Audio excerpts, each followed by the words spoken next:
பத்ர பத்மே வழங்கிய வாக்குமூலத்தின் அடிப்படையில் முன்னணி நடிகை ஒருவர் தொடர்பில் பல தகவல்கள் வெளியாகி இருக்கிறது. மாளிகாவத்தையில் பட்ட பகலில் போதைப் பொருள் விற்பனை செய்யும் பெண் ஒருவர் தொடர்பிலும் பல முக்கிய தகவல்கள் வெளியாகி இருக்கிறது. இதே நேரம் ஊழல் குற்றச்சாட்டில் முன்னாள் அமைச்சர் பிரசன்ன ரணதுங்க கைது செய்யப்பட்டு பிணையில் விடுவிக்கப்பட்டிருக்கிறார். இவ்வாறு இன்று இலங்கையில் பதிவாகிய பல முக்கிய செய்திகளை தொகுத்து வழங்குகின்றது இன்றைய செய்திகளின் தொகுப்பு.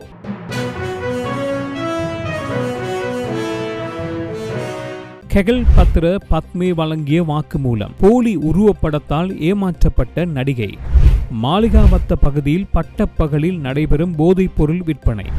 ஊழல் குற்றச்சாட்டில் சிக்கிய முன்னாள் அமைச்சர் பிரசன்ன ரணதுங்க. நுரைச்சோலை காவல்துறை பொறுப்பதிகாரியின் ஆதரவோடு விநியோகிக்கும் போதைப் பொருள். சுஜீவ சேனசிங்க மன்னிப்பு கோர வேண்டும். சபையில் அதிரடி காட்டிய பெண் உறுப்பினர். கேரள அவசிய மையம் எந்தவிதமான பிரச்சனைகள் இருந்தாலும் 24 மணி நேரத்தில் தீர்வு கிடைக்கும். தொடர்புக்கு 9908165856. கெஹல் பத்ர பத்மே வழங்கிய வாக்குமூலத்தின் அடிப்படையில் விரைவில் முன்னணி நடிகை ஒருவர் குற்றப்புலனாய்வு திணைக்களத்திற்கு அழைக்கப்படுவார் என்று அறிவிக்கப்பட்டிருக்கிறது. கைது செய்யப்பட்டு தடுப்பு காவலில் வைக்கப்பட்டுள்ள கெஹல் பத்ர பத்மே குற்றப்புலனாய்வு பிரிவினரிடம் வாக்குமூலம் ஒன்றை அளித்திருக்கிறார். இதன் அடிப்படையில் முன்னணி நடிகை ஒருவர் அவருடைய படத்தை தயாரித்து அவருடைய படத்தில் முக்கிய வேடத்தில் நடிப்பதற்கு கெஹல் பத்ர பத்மேவுக்கு அழைப்பு விடுத்ததாக அவர் கூறியிருக்கிறார். துபாயில் இடம்பெற்ற ஒரு புத்தாண்டு நிகழ்விலே அந்த நடிகை இவருக்கு இவ்வாறு அழைப்பு விடுத்ததாக அவர் கூறியிருக்கிறார். அது மாத்திரமல்லாமல் அந்த நடிகையை துபாயில் சந்திக்கும் போது தான் துபாயில் இருக்கக்கூடிய ஒரு கோடீஸ்வர தொழிலதிபர் என்று அறிமுகப்படுத்தியதாகவும் தன்னுடைய போலி உருவப்படத்தின் ஊடாக கெஹல் பத்ர பத்மேக்கு இந்த அழைப்பு விடுக்கப்பட்டிருக்கலாம். அதாவது திரைப்படத்தில் நடித்து மற்றும் அந்த திரைப்படத்தை தயாரிப்பதற்கான அழைப்பு விடுக்கப்பட்டிருக்கலாம் என்று குற்றப்புலனாய்வு பிரிவினர் சந்தேகத்தை வெளியிட்டிருக்கின்றனர். இந்த நிலையில் கெஹல் பத்ர பத்மேயின் தொலைபேசியை சோதனை செய்ததன் அடிப்படையில் ஏற்கனவே பல நடிகைகள் குற்றப்புலனாய்வு திணைக்களத்திற்கு அழைக்கப்பட்டு விசாரணைக்கு உட்படுத்தப்பட்டனர். இவர்களில் பலர் கெஹல் பத்ர பத்மேவை கடந்த 2022ஆம் ஆண்டு துபாயில் இடம்பெற்ற புத்தாண்டு நிகழ்வில் சந்தித்திருக்கின்றனர். இவர்கள் ஒரு ரசிகர் என்ற அடிப்படையில் அவர்களுடன் புகைப்படங்களையும் எடுத்திருக்கிறார்கள். இந்த அடிப்படையில் குறித்த நடிகைகளுக்குள் அந்த முன்னணி நடிகை இல்லை என்று குற்றப்புலனாய்வு பிரிவினர் தெரிவித்திருக்கின்றனர். ஆனால் அந்த நடிகை அடிக்கடி துபாய்க்கு சென்று வரக்கூடிய ஒரு நடிகை என்றும் அறிவித்திருக்கின்றனர்.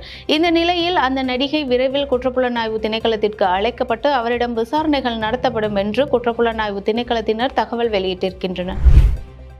கொழும்பு 10 மாளிகாவத்தை லகிரி செவன தொடர் மாடியில் பட்டப்பகலில் ஹெரோயின் போதைப் பொருள் விற்பனை செய்வதாக தற்போது தகவல் ஒன்று வெளியாகி இருக்கிறது. அந்த தொடர் மாடியில் வசிக்கக்கூடிய ஒரு பெண் இந்த வியாபாரத்தில் ஈடுபட்டு வருவதாக தெரிய வந்திருக்கிறது. இந்த பெண் காலை, மாலை மற்றும் பகல் ஆகிய 3 நேரங்களிலும் இந்த ஹெரோயின் போதைப் பொருள் வியாபாரத்தில் ஈடுபடுவதும் தெரிய வந்திருக்கிறது. இந்த பெண் விற்பனை செய்யக்கூடிய அந்த ஹெரோயின் போதைப் பொருளை வாங்குவதற்கு பெண்களும் முண்டியடித்துக் கொண்டு வருவதாகவும் தெரிவிக்கப்பட்டிருக்கிறது. இந்த நிலையில் இந்த வியாபாரம் எப்படி நடைபெறுகின்றது என்பது தொடர்பிலும் தகவல் ஒன்று வெளியாகியிருக்கிறது. அதாவது போதைப் பொருள் விற்பனையில் சூத்திரதாரியாக காணப்படக்கூடிய அந்த பெண் ஒரு முச்சக்கர வண்டியில் அமர்ந்து கொண்டிருப்பார் என்றும் அவருடைய அடியாட்கள் போதைப் பொருள் தேவைப்படுபவர்களிடமிருந்து பணத்தை வசூலிப்பதாகவும் சொல்லப்படுகிறது. இவ்வாறு வசூலிக்கப்படும் பணத்தை அவர் முச்சக்கர வண்டியில் இருந்து பார்த்து கொண்டிருப்பதாகவும் அவர்களிடமிருந்து பணத்தை பெறும் இந்த அடியாட்கள் அவர்களிடம் பெற்ற பணத்தை அந்த முச்சக்கர வண்டியில் அமர்ந்திருக்கக்கூடிய குறித்த பெண்ணிடம் கொடுப்பார்கள் என்றும் கூறப்படுகிறது. இதனைத் தொடர்ந்து அந்த பெண் யாரிடம் இருந்து பணம் பெறப்பட்டதோ அவர்களுக்கு ஹெரோயின் போதைப் பொருளை எந்தவிதமான பயமும் இல்லாமல் நேரடியாக கொடுத்து செல்வதாகவும் தெரிய வந்திருக்கிறது. இது தொடர்பான சில புகைப்படங்கள் தற்போது வெளியாகி இருப்பதாகவும் கூறப்படுகிறது. இந்த நிலையிலேயே இந்த போதைப் பொருள் வியாபாரம் தொடர்பான தகவல்கள் தற்போது வெளியாகிய வண்ணம் இருக்கின்றது. முன்னாள் அமைச்சர் பிரசன்ன ரணதுங்க இன்று கைது செய்யப்பட்டு பின்னர் பிணையில் விடுவிக்கப்பட்டிருக்கிறார். இன்று லஞ்ச ஒழிப்பு ஆணைக்குழுவிற்கு வாக்குமூலம் வழங்குவதற்கு சென்ற போதே அவர் லஞ்ச ஒழிப்பு ஆணைக்குழுவினரால் கைது செய்யப்பட்டிருந்தார். வாக்குமூலம் வழங்குவதற்கு சென்ற சிறிது நேரத்திலே இவர் கைது செய்யப்பட்டிருந்தமை குறிப்பிடத்தக்க விடயமாகும். இதே நேரம் இவர் கைது செய்யப்பட்டு கொழும்பு நீதவான் நீதிமன்றத்தில் முன்னிலைப்படுத்தப்பட்ட போது அவருக்கு பிணையில் செல்ல அனுமதி வழங்கப்பட்டது. இந்த கைது நடவடிக்கை அவர் அமைச்சரவை அமைச்சராக இருந்த போது அங்கு இடம்பெற்ற ஒரு ஊழல் சம்பவத்துடன் தொடர்பு என்று தெரிவிக்கப்பட்டிருந்தது. இந்த சம்பவம் தொடர்பாக இவர் கைது செய்யப்பட்டு நீதிமன்றில் முன்னிலைப்படுத்தப்பட்ட போது லஞ்ச ஊழல் விசாரணை ஆணைக்குழு மற்றும் பிரதிவாதி சார்பில் முன்னிலையான சட்டத்தரணிகள் முன்வைத்த காரணிகளை ஆராய்ந்த கொழும்பு பிரதான நீதவான் அசங்க எஸ் போதரகம அவருக்கு பிணையில் செல்ல அனுமதி வழங்கியிருந்தமை குறிப்பிடத்தக்க விடயமாகும். பாதுகாப்பு பிரிவினரால் கைப்பற்றப்பட்ட போதைப் பொருளை நுரைச்சோலை போலீஸ் பொறுப்பதிகாரியின் ஆதரவோடு விநியோகிக்கும் போதைப்பொருள் மாபியா தொடர்பிலான ஒரு குரல் பதிவு அண்மைய நாட்களில் சமூக ஊடகங்களில் அதிகமாக பகிரப்படுகிறது. இந்த குரல் பதிவில் பாதுகாப்பு பிரிவினரால் கைப்பற்றப்பட்ட அந்த போதைப் பொருட்களை மீண்டும் அந்த போதைப் பொருட்களுக்கு சொந்தமானவர்களிடமே கொடுக்கக்கூடிய வகையில் இந்த குரல் பதிவு அமைந்திருந்தது. அது மாத்திரமல்லாமல் போதைப் பொருள் மாபியாவில் இருக்கக்கூடியவர்கள் அதிகாரிகளுடன் சாதாரணமான முறையில் பேசக்கூடிய வகையிலும் இந்த குரல் பதிவு இருந்தது. இந்த நிலையில் இந்த குரல் பதிவு தொடர்பில் இன்றைய தினம் நாடாளுமன்றத்தில் ஒரு கேள்வி எழுப்பப்பட்டது. இன்றைய தினம் நாடாளுமன்றத்தில் உரையாற்றிய பாதுகாப்பு பிரதி அமைச்சர் அருண ஜெயசேகர பாதுகாப்பு பிரிவினர் அதாவது போலீசார், ராணுவம் மற்றும் ஏனைய பாதுகாப்பு அதிகாரிகளுக்கு போதைப் பொருள் மாபியாக்களுடன் தொடர்பு இருப்பதாக பொய் குற்றச்சாட்டுகளை முன்வைக்க வேண்டாம். அவ்வாறு ஏதாவது குற்றச்சாட்டுகள் இருந்தால் பெயர் விவரங்களுடன் நீங்கள் அதனை முன்வைக்கலாம் என்று இன்று நாடாளுமன்றத்தில் கூறியிருந்தார். அந்த சந்தர்ப்பத்தில் ஒழுங்கு பிரச்சனை ஒன்றை எழுப்பிய ரிசாட் பதியுதீன் நுரைச்சோலை போலீஸ் பொறுப்பு அதிகாரி தொடர்பான குறித்த குரல் பதிவு தொடர்பில் அவர் ஒரு கேள்வியை எழுப்பியிருந்தார். அதாவது நுரைச்சோலை போலீஸ் பொறுப்பு அதிகாரியின் குரல் பதிவு ஒன்று தற்போது சமூக ஊடகங்களில் அதிகமாக பகிரப்படுகிறது. இதனூடாக அவர் போதைப் பொருள் தொடர்பாக செய்த அத்தனை விடயங்களும் அம்பலமாகி இருக்கிறது. இது தொடர்பில் அரசாங்கம் என்ன பதில் கூறப் போகிறது? அது மாத்திரமல்லாமல் நுரைச்சோலை பகுதியில் இடம்பெறக்கூடிய போதைப் பொருள் கடத்தல் மற்றும் விற்பனை அனைத்துமே இவருக்கு தெரிந்ததாகவே இருக்கிறது. அந்த போதைப் பொருள் விற்பனை மற்றும் கடத்தல்களில் இவரும் தொடர்புடையவராக இருக்கிறார். இந்த நிலையில் அவர் தொடர்பில் எந்த விதமான ஒரு நடவடிக்கையும் எடுக்கவில்லை. அதாவது குரல் பதிவு வெளியாகி இத்தனை நாட்களாகிவிட்டது, ஆனால் அவர் மீது எந்த சட்ட நடவடிக்கைகளும் இன்னும் எடுக்கவில்லை என்று ரிசாட் பதியுதீன் இன்றைய தினம் நாடாளுமன்றத்தில் வைத்து ஒரு கேள்வியை எழுப்பியிருந்தார்.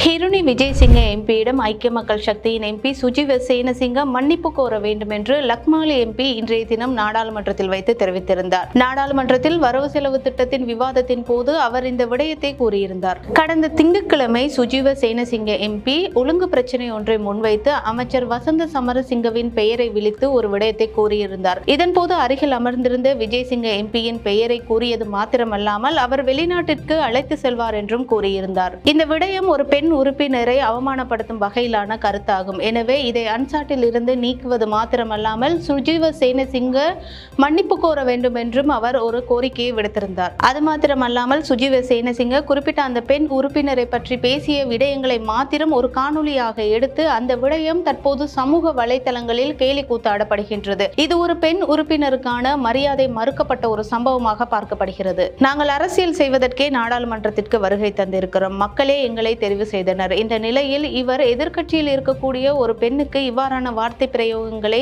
பயன்படுத்துவார் என்றால் அவருடைய கட்சியில் இருக்கக்கூடிய பெண்ணிற்கு இவர் எவ்வாறான வார்த்தைகளை பயன்படுத்துவார்? எனவே இவர் பகிரங்கமாக அந்த எம்பியிடம் மன்னிப்பு கோர வேண்டும் என்று கோரியிருக்கிறார்.